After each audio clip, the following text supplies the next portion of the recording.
महल मनारे लाख बना ले, महल मनारे लाख बना ले, दिल न बसा तो क्या, इश्क दा बंदिया पढ़ ले बल्ला, इश्क खुदा तेरा।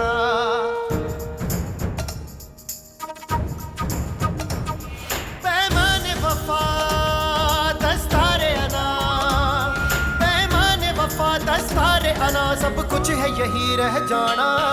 जिंद बना दे ईद करा दे यार मेरा साया, रांझण मेरा माही मेरा ढोल मेरा साया। बड़ी शातिर औरत है बीजा, बेटी को बाप के सामने खड़ा करना चाहती है। मुझे वो हर सूरत में चाहिए वलीद खान, जिंदा या मुर्दा। शादी का फैसला उसके बाद ही होगा। हाशिम के कातिल अब भी मौजूद है। इसका मतलब यह है कि आपकी जिंदगी को अब भी खतरा लाहक है। आरिफ भाई, मुझे अपनी जान की परवाह नहीं है। मुझे डर है तो सिर्फ इस बात का कि कहीं वलीद के बेटे से उसकी शादी ना कर दें वो। क्या कर रहे हैं? हाथ छोड़े मेरा।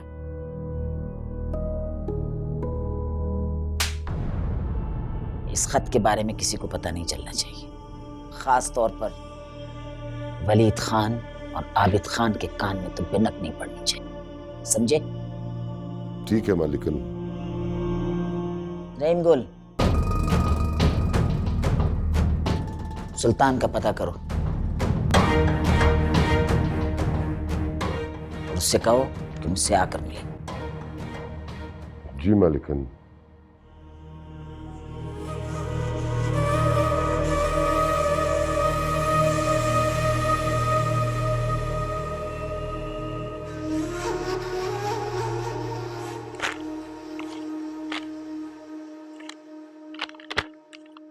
मैकेनिक का पता मिलना बहुत मुश्किल हो गया है सरकार।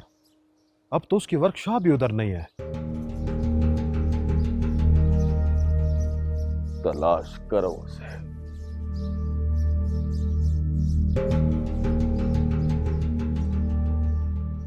उसका मिलना बहुत जरूरी है इमदाद। सरकार, कोई मसला हो गया है? हाशिम खान के कत्ल को तो लोग भूल भाल भी गए हैं। जितना तुझसे कह रहा हूं तो उतना ही कर इमदाद। बशीर को खिलाओ पिलाओ, खिदमत करो उसकी।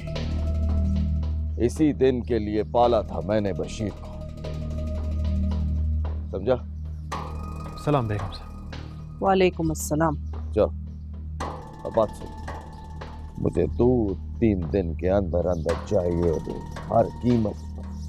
जा। बेहतर सरकार, बेहतर।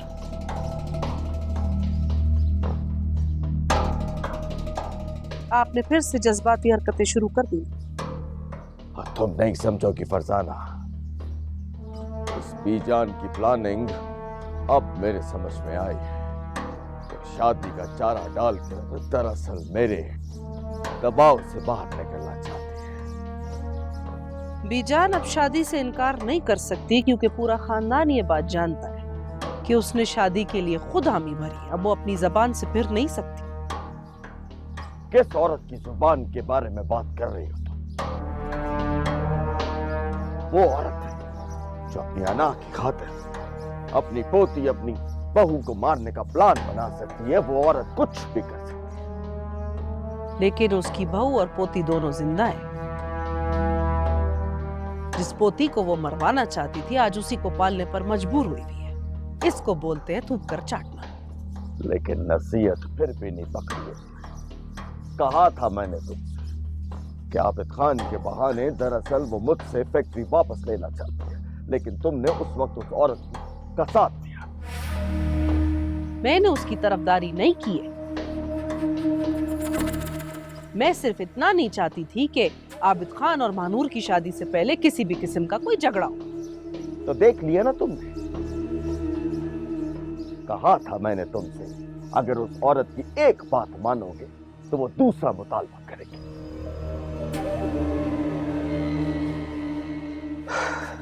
बशीर को अभी तक भूली नहीं है बीजान।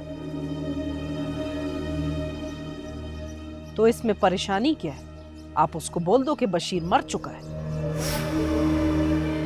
मुझे पता था कि तुम एक बेवकूफ औरत हो, लेकिन इतनी बेवकूफ हो मुझे इसका अंदाजा नहीं था। है मकारत, अगर मैं बीजान से ऐसा बोलूंगा तो वो मुझसे सबूत मांगेगी बशीर की मौत का।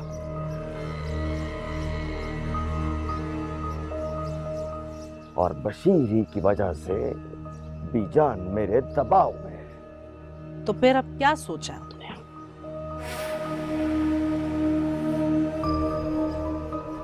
सोचना क्या है, मौत दिखाकर बुखार पे राजी करना पड़ेगा बीजान को। वैसे आपको तो हर वक्त अपनी बीजान की पड़ी रहती है। कभी अपने बेटे के बारे में भी कुछ सोचा है आपने? 3-4 दिन से वो इतना परेशान फिर रहा है, मुझे लगता है कि उसका मानूर से कोई झगड़ा हुआ है। कैसा झगड़ा? मुझे नहीं पता, मैंने 1-2 बार उससे पूछने की कोशिश की, जवाब दिए बगैर निकल जाता है। और कितना बेसब्रा है तेरा बेटा। मैंने कहा था अगर कुछ नहीं होता तो एक जगह बैठ के सब्र कर ले, लेकिन नहीं। कहाँ है? शायद नीचे हो, अगर चला गया हो तो मैं कुछ कह नहीं सकती।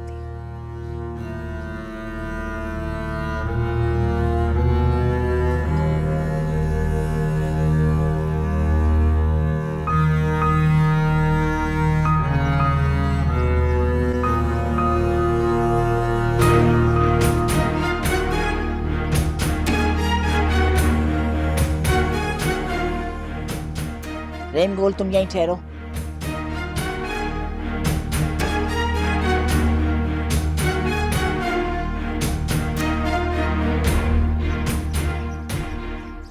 सुल्तान,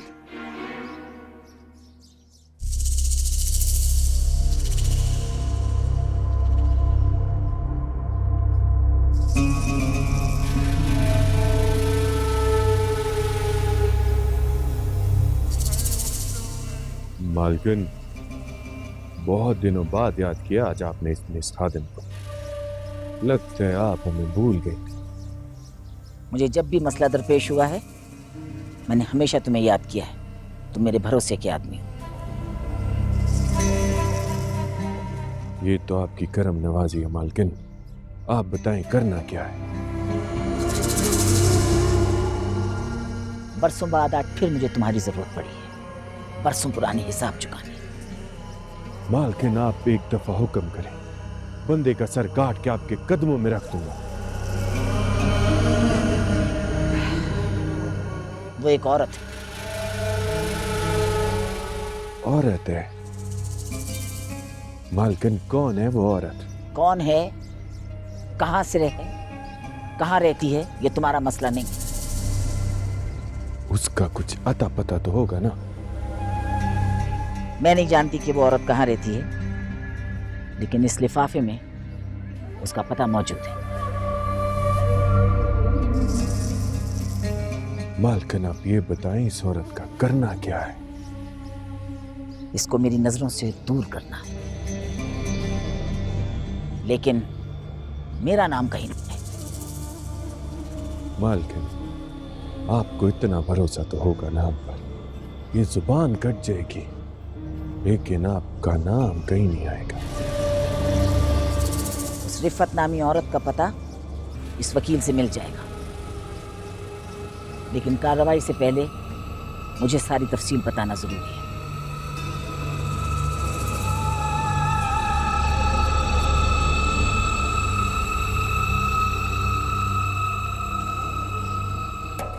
रिफत,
गुल चचा, बड़ी मालकिन तो गाड़ी से उतर के अंदर चली गई। आज आपने उनके लिए दरवाजा भी नहीं खोला।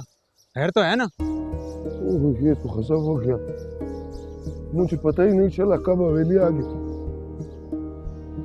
लेकिन क्या सोच रही होंगी कि मैं इतना बेखबर हूँ। गुल चचा, खैरियत है? आपकी तबीयत तो ठीक है ना? वैसे थोड़ा चक्कर आ गया, ठीक हूँ मैं। चले मैं आपको अंदर छोड़ देता हूँ। नहीं मैं चाहता हूँ, छोड़।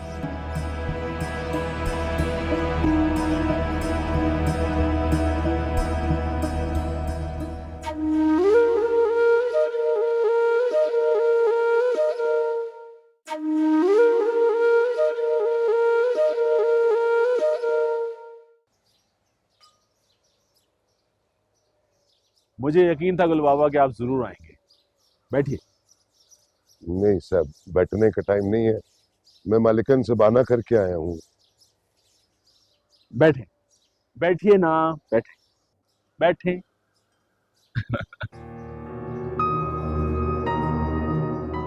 जी कहिए, कोई खास बात है क्या?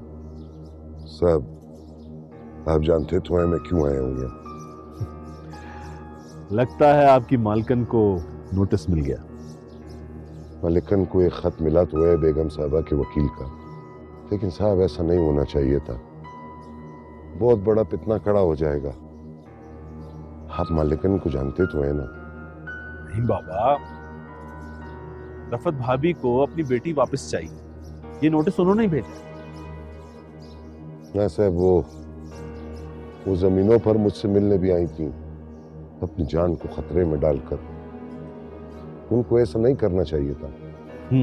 ठीक कह रहे हैं आप, मैं भी उनसे इस बात में नाराज हुआ था। खैर ये बताइए कि अब आपकी मालकिन क्या कह रही है? नहीं साहब, बड़ी मालकिन छोटी मालकिन को किसी कीमत पर भी बेगम साहबा के हवाले नहीं करेंगी, चाहे इसके लिए उनको कुछ भी करना पड़े। मालिकन ने अपने खास बंदों को बेगम साहबा का पता करने के लिए बोल दिया। साहब, बेगम साहबा का और उनके वकील का जान खतरे में। आप उस वकील को बोलो कि अपनी हिफाजत का बंदोबस्त कर ले। नहीं बाबा, ये कैसे मुमकिन है कि किसी वकील को धमकी दी जाए या उसे नुकसान पहुंचा दिया जाए? हुकूमत। साहब कैसे बात कर रहे हैं आप? क्या नहीं होता है इस मुल्क के अंदर, जिसकी लाठी उसकी भैंस वाला कानून है। और अभी मालिकन के हाथों की लाठी नहीं टूटी है, यही बताने आया था आपको।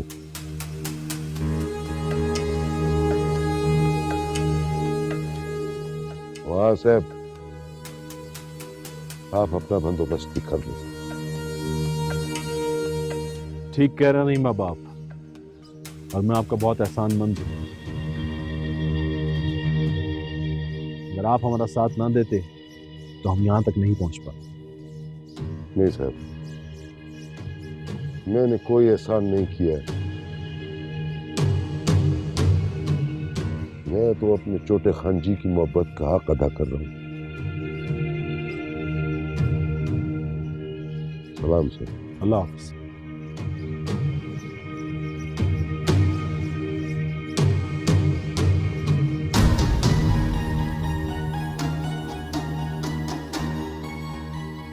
जी वकील साहब, आरिफ बात कर रहा हूँ। जी, आपको अपनी प्रोटेक्शन का ख्याल करना चाहिए। जी हाँ, जो मैंने कहना था वो कह दिया।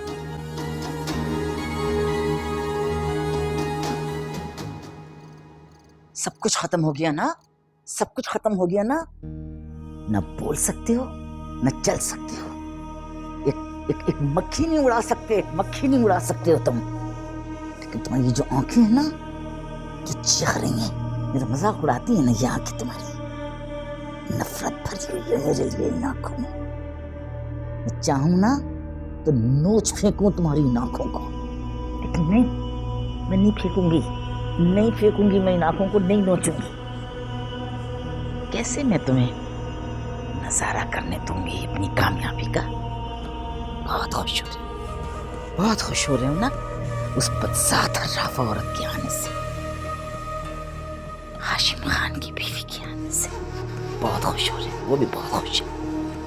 लेकिन मैं देखूंगी कि तुम्हारी ये खुशी कहाँ तक रहती है। मैं तुम्हें खुश होने दूंगी, हरगिज़ नहीं। उस औरत ने बड़ी गलती की है, यहाँ आकर बहुत गलती की है, और तुम भी बहुत गलती कर रहे हो खुश होकर। जफर खान बहुत गलती कर रहे हो।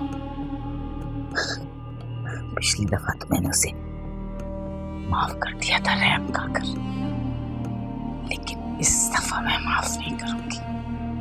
बचकर नहीं जा सकती मुझसे। तुम भी खुश नहीं हो सकते और मैं उसको भी खुश नहीं होने दूंगी। समझे हो कि नहीं?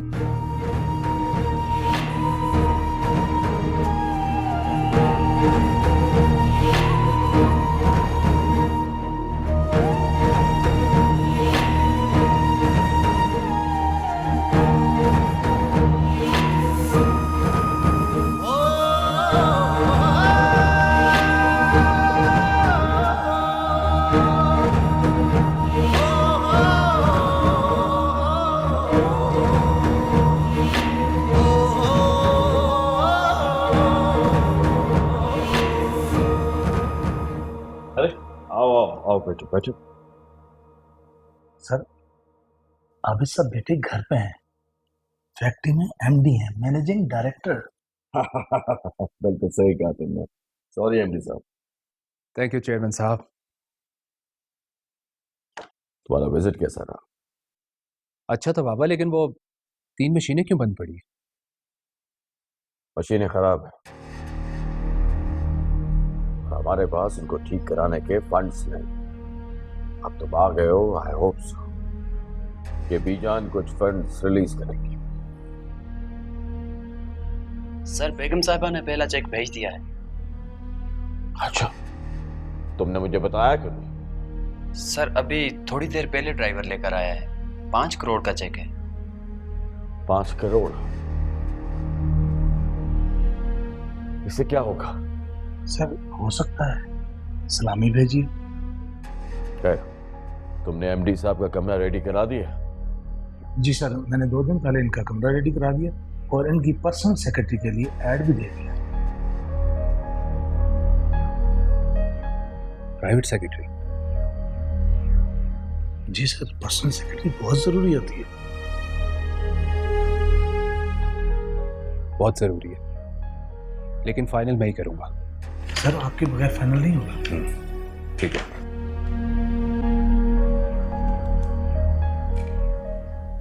Thank you sir.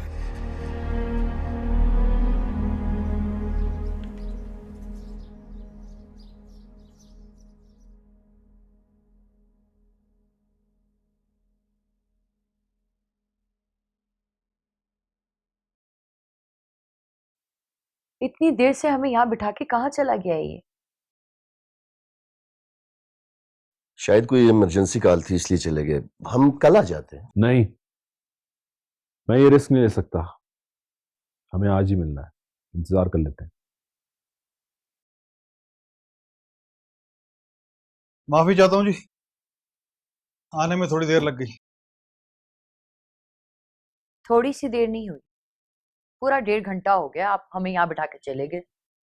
और क्या करें जी, नौकरी कुछ ऐसी है, कभी भी कोई इमरजेंसी कॉल आ जाती है। खैर आप लोग बताएं क्या मसला है, किससे खतरा है आपको? एप्लीकेशन में सर लिखा है इनकी बेटी की मिल्कियत का मसला है। हमने मुखालिफ पार्टी के खिलाफ लीगल नोटिस भिजवाया है। हमें पता चला है कि वो हमारे खिलाफ कोई गैर कानूनी इकदाम करना चाहते हैं। ये मुखालिफ पार्टी है कौन और उनका एड्रेस क्या है?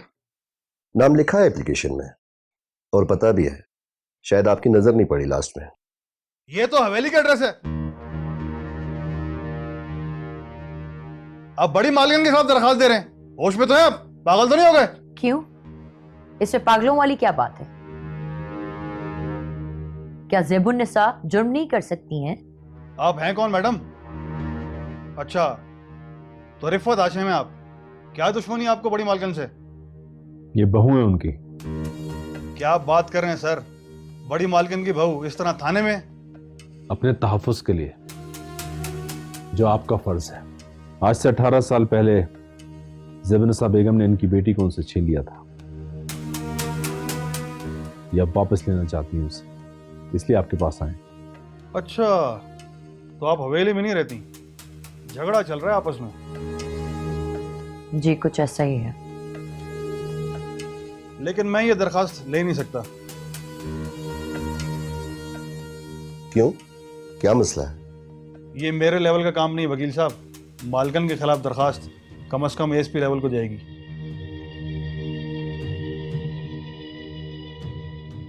तो आप पहले बता देते, हमारा वक्त क्यों जाया कर रहे हैं? मुझे क्या पता था आप मेरे सर पे इतना बड़ा बम फोड़ेंगे। एसपी साहब कहाँ मिलेंगे? इस वक्त तो एसपी साहब की सीट खाली है, इस सीट पर कोई नहीं है। क्या मतलब? पुराने एसपी साहब का तबादला हो गया और नए एसपी ने अभी चार्ज नहीं लिया। ठीक है, आप ये दरखास्त रिसीव कर लें ताकि बात रिकॉर्ड पर आ जाए। मैं ये दरखास्त रिकॉर्ड नहीं कर सकता। और जनाब, आप क्यों मेरी सीट के पीछे पड़े हैं? बड़ी मुश्किल से 2 साल बड़ी मालकिन की मिन्नतें की हैं, तब जाके यहाँ ट्रांसफर हुई है। अब उनके खिलाफ मैं एप्लीकेशन ले लूं? ना बाबा ना, ये एप्लीकेशन जाके आप एएसपी ऑफिस में जमा कराएं। आप दरखास्त वसूल करने से इनकार नहीं कर सकते। एप्लीकेशन जमा करें, वरना मैं आपके खिलाफ भी कोर्ट में दरखास्त दे दूंगी। मैडम, आप मेरे खिलाफ जिधर मर्जी है जाके दरखास्त दें, मगर मैं अभी जिंदा रहना चाहता हूँ। ठीक है, ठीक है, आपसे फिर कोर्ट में मुलाकात होगी। तुम क्या समझते हो, हम तमाशा बने हुए देखते रहेंगे? तुम्हें पाल पोस कर इसलिए बड़ा किया है कि तुम एक लड़की के पीछे हम सबको भूल जाओ और मजनू बन के फिरते रहो। तलाश कर तो रहा हूँ, 2-3 जगह इंटरव्यू भी दिए हैं। जब नौकरी नहीं लगती तो मैं क्या करूं? बेवकूफ मत बनाओ। इंटरव्यू के लिए लोग सुबह सुबह जाते हैं, तुम तो सोकर ही 11-12 बजे उठते हो। भाई, बाबा की तबीयत अब ठीक नहीं रहती। आज भी उन्हें चक्कर आ रहे थे। आप नौकरी क्यों ढूंढ रहे हैं जब हमारी दुकान मौजूद है? अच्छा, तो फिर पढ़ाया लिखाया क्यों था मुझे? एमए क्यों कराया था? इसलिए कि मैं जाके परचून की दुकान पे बैठ के दाल चावल बेचूं। बड़े अफसोस की बात है वैसे, अपने अब्बा का कारोबार रोजगार तुम्हें घटिया लगता है। याद रखो, आज अगर तुम्हारे अब्बा परचून की दुकान पर बैठे हुए हैं ना, तो उसकी वजह वो हवेली वाले हैं जिनकी मोहब्बत में तुम पागल हो गए हो। तुम्हारे दादा की जमीनें ज़ेबुन्निसा के बाप ने छीनी थी, जिसकी पोती के इश्क में तुम्हें कुछ याद नहीं है। हाँ, तो इसमें उनकी पोती का क्या कसूर है? वो बिल्कुल वैसी नहीं। भाई, हम लोगों ने कब कहा कि वो उन जैसी है? लेकिन अगर आप बाबा का हाथ पटाएंगे तो बाबा खुश हो जाएंगे। सारा दिन ना सही, आप आधा दिन दुकान पर बैठ जाओ। जब आपको अच्छी जॉब मिल जाएगी तो आप छोड़ देना। हाँ बिल्कुल, रिदा ठीक कह रही है। बस बहुत हो गया लाड प्यार। सुबह से सीधी तरह अपने अब्बा की दुकान पर चले जाना, वरना मैं तुम्हारी सारी रामलीला और अब्बा को सुना दूंगी। ये इतनी रात को क्या खिचड़ी पक रही है भाई?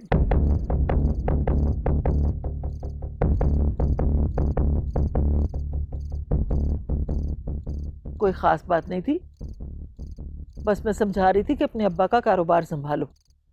वरना आप इनकी सारी रामलीला मुझे सुना देगी। क्यों मियां, क्या करते फिर रहे हो जो ये तुम्हारी रामलीला सुनाने की धमकी दे रही थी? पता नहीं ये कौन से राम और कौन सी लीला की बात कर रही? आप ये फ्रूट खाएंगे?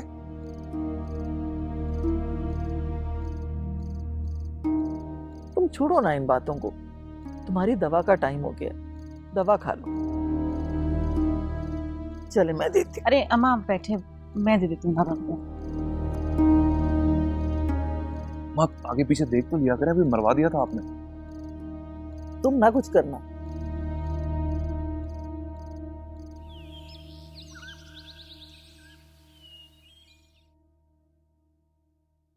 लॉस का अंदाजा तो मुझे पहले भी था, लेकिन ये नहीं पता था कि सिचुएशन इतनी खराब।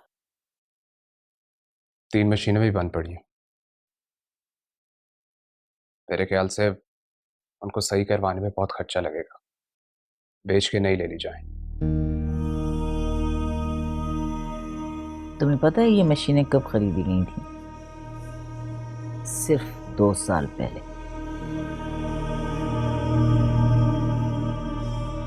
दो साल में यह हाल हो गया। ऐसा क्यों हुआ? बात समझ आ रही है तुम्हें? दादी, मशीनों की क्वालिटी अच्छी नहीं होगी, इस वजह से। नाकिस मशीनें खरीदी गई और पैसे आला क्वालिटी मशीनों के दिए गए।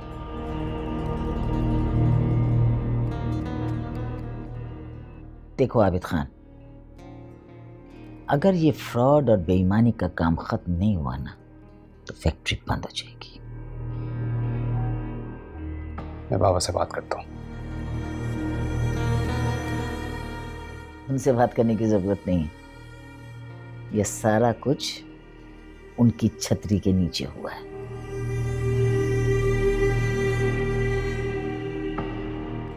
इसीलिए तुमको यहां बुलाया गया है आबिद खान। तुम एमडी हो, अपने इख्तियारात इस्तेमाल करो। जिन लोगों ने करप्शन की है उन्हें बाहर करो। ठीक है दादी, मैं इंक्वायरी करता हूँ। इंक्वायरी की जरूरत नहीं। जो लोग इन मशीनों की परचेसिंग में इन्वॉल्व हैं उनको फौरन निकालो। और आबिद खान, इस फैक्ट्री में ज्यादा स्टाफ है, गैर जरूरी स्टाफ है। उस गैर जरूरी स्टाफ को फारिग करो। ठीक है दादी, लेकिन उसमें थोड़ा वक्त लगेगा। कहाँ जा रहे हो? मैंने अभी जाने को तो नहीं कहा तुमको। बाबा ने फैक्ट्री में मीटिंग रखी है उधर। ये मीटिंग ज्यादा जरूरी है। जी। मैंने सुना है तुम्हारा और महानूर का कोई झगड़ा हुआ है। जी, मामूली सी बात थी, वो फसूल में माइंड करके बैठ गई। मामूली सी बात पर वो तुमको बाग में छोड़कर अकेले हवेली आ गई।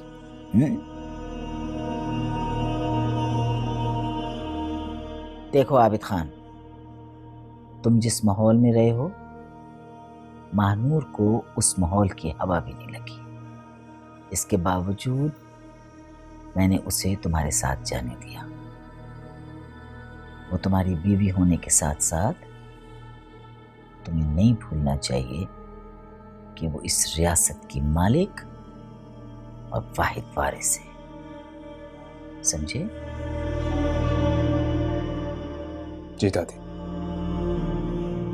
मुझे अंदाजा नहीं था कि वो माइंड कर जाएगी। आइंदा एहतियात करूंगा। मैं जा सकता हूँ?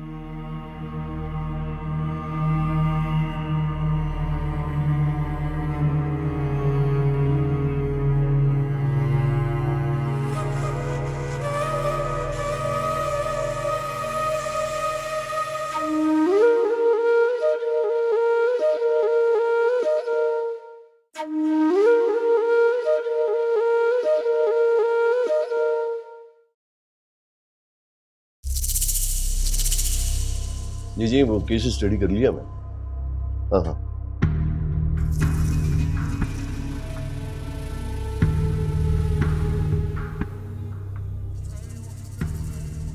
जी।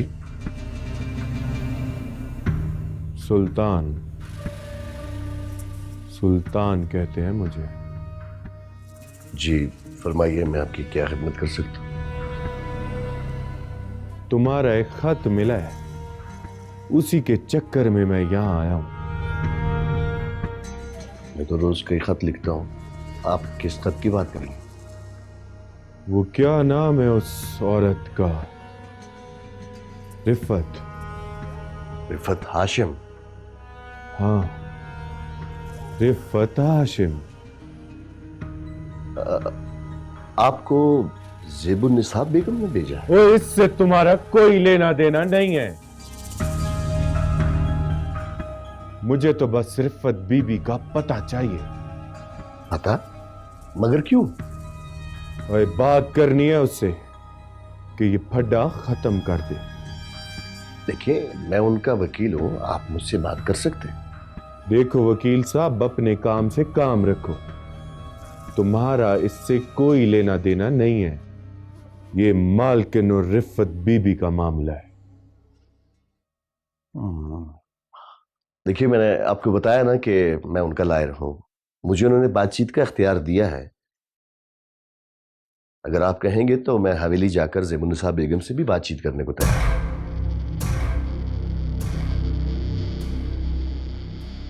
देखो वकील साहब, मुझे रिफत बीबी का पता तो हर हाल में चाहिए। देखिए प्लीज आप इसको अंदर रखें, ये गलत बात है। लगता है बात समझ नहीं आई वकील साहब आपको। मुझे रिफत बीबी का पता हर हाल में चाहिए। अगर अपनी जान बचाना चाहते हो तो पता दे दो। देखिए, वो मेरे ऑफिस आती जाती हैं, मेरे पास पता नहीं है उनका। वो किसी होटल में ठहरी हैं, आई थिंक वो रॉयल समथिंग। देखो वकील साहब, रिफत बीबी को तो मैं हर कीमत पे ढूंढ के निकालूंगा, लेकिन अगर तुमने पता गलत दिया ना तो इस दुनिया में तुम्हारा कोई पता नहीं मिलेगा। ये बात अपने ज़हन में बिठा लो।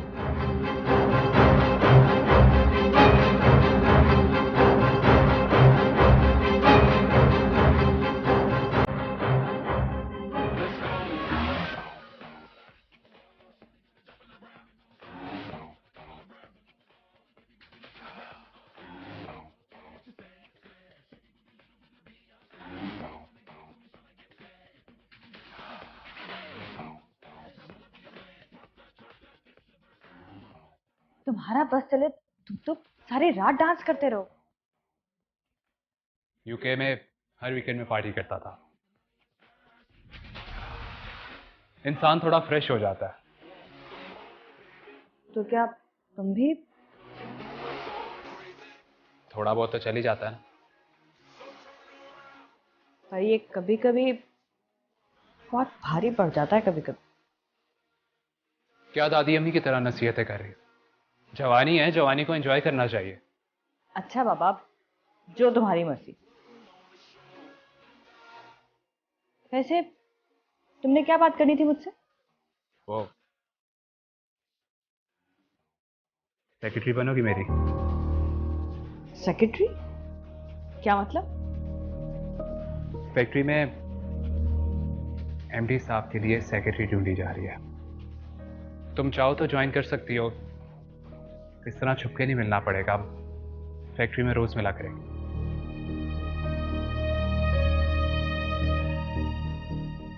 आइडिया तो अच्छा है, लेकिन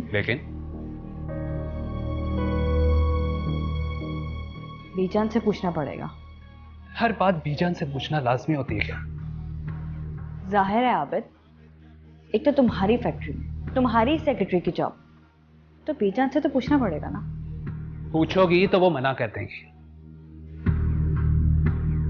मेरी बात सुनो, तुम फैक्ट्री ज्वाइन करो, बाद में उन्हें खुद बता देना। कुछ नहीं कर सकेंगे। इस तरह तो वो नाराज हो जाएंगी। तो होने दो नाराज। मुनज़्ज़ा, तुम्हारी जिंदगी है, अपनी जिंदगी जीना सीखो। कब तक दादी के इशारों पे चलोगी तुम?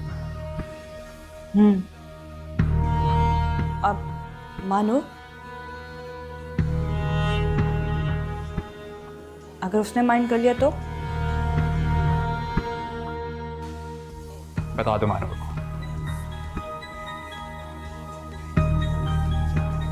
इस टाइम उसे नाराज करना ठीक नहीं। तुम बता दो, बाद में उसे उसकी औकात मिलेंगे। कभी कभी बहुत डर लगता है तुमसे।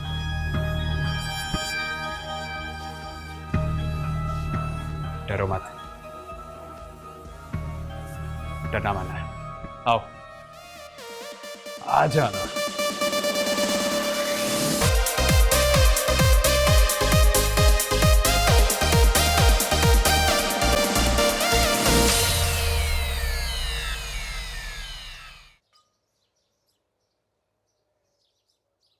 रिदा, क्या हुआ? ये लो, ये क्या है? मिठाई है। पर किस खुशी में? मुझे नौकरी मिल गई। वाकई नौकरी मिल गई है? अम्मा, अम्मा जल्दी बाहर आओ। अरे क्या बात है? हैं? क्यों चीख रही है? क्या हुआ? अम्मा भाई को नौकरी मिल गई है। माशाल्लाह, या अल्लाह तेरा लाख लाख शुक्र है। अच्छा भाई बताओ ना, क्या जॉब मिली है, क्या काम करोगे? छोड़ो ना, तुम लोग जान के क्या करोगे? अरे अच्छी नौकरी होगी, आखिर को एमए किया मेरे बेटे ने। अच्छा बोलो ना भाई, कौन सी कंपनी है? छोड़ो ना इस बात को, बस आप समझ लें कि मैं मजदूरी कर रहा हूं। क्यों छोड़े भाई, नौकरी मिली है ना, कोई चोरी थोड़ी की है तूने, बता ना। छोड़े ना, कोई फायदा नहीं है बताने का। फिर आप लोगों को बहुत दुख होगा कि आपका इतना पढ़ा लिखा बेटा इतनी मामूली सी नौकरी कर रहा है। हमें दुख नहीं होगा, बहुत खुश हो जाऊंगी मैं कि कम से कम तू आवारागर्दी नहीं कर रहा, कोई काम कर रहा है। ड्राइवर की नौकरी कर रहा हूँ। ड्राइवर की जॉब मिली? भाई आपको इससे बहुत अच्छी नौकरी मिल सकती थी, ड्राइवर की जॉब क्यों? मैं तो समझी कि शायद तूने कोई क्लर्क की नौकरी की होगी। है ड्राइवर की नौकरी करेगा तू? अरे तेरे अब्बा सुनेंगे ना तो कयामत ढा देंगे। तो अम्मा इसमें क्या बुराई है? लाखों लोग ड्राइवर की नौकरी करते हैं। अच्छा, अब्बा की दुकान पे बैठते हुए तो तुझे बड़ी शर्म आ रही थी है? अब ये ड्राइवर की नौकरी करते हुए शर्म नहीं आ रही? मजबूरन कर रहा हूँ, जैसे ही दूसरा काम मिलेगा छोड़ दूँ। मजबूरी? किस बात की मजबूरी? घर में खाना नहीं मिलता तुझे या तेरी कोई जरूरत पूरी नहीं होती? बता क्या बात है? तो मैं थोड़े दिन बर्दाश्त कर लेना। भाई ठीक कह रहे हैं अम्मी, बेकार घूमने से तो अच्छा है ना। अरे मैं तो कर लूंगी सफर, पर तेरे अब्बा को कौन समझाएगा? तो आप लोग उनको बताना ही नहीं, उनको बोल देना कि कोई छोटी मोटी सी नौकरी लग गई। चल ठीक है, अच्छा खाना खा ले। चल आजा, मैं गरम गरम रोटी डालती हूँ, आजा। भाई सच बोल रहे हो ना, ड्राइवर की नौकरी मिली है, मजाक तो नहीं कर रहे? हाँ, झूठ क्यों बोलूंगा। चल तुम जाओ अंदर।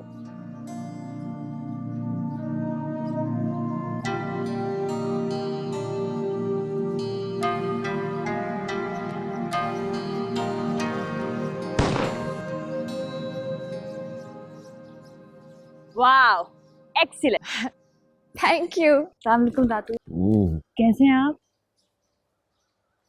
वैसे किसके कत्ल की तैयारी की जा रही है? जो भी मुझसे मेरा हक छीनने की कोशिश करेगा, गोली उसका मुकद्दर बन जाएगी।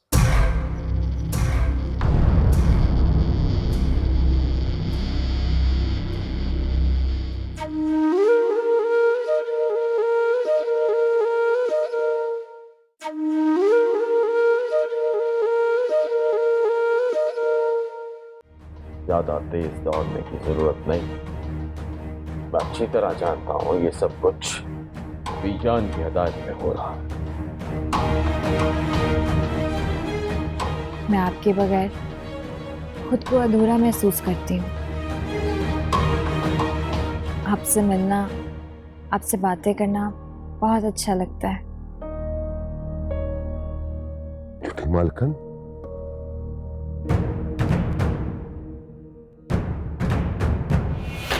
महल मना रे लाख बना ले, महल मना रे लाख बना ले, दिल न बसा तो क्या, इश्क दा बंदिया पढ़ ले बल्ला, इश्क खुदा तेरा।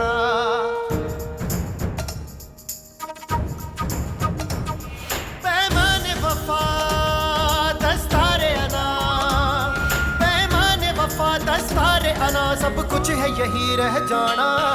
जिंद बना दे, ईद करा दे, ज्ञान मिला साया, रांझण मेरा माही मेरा ढोल मिला साया।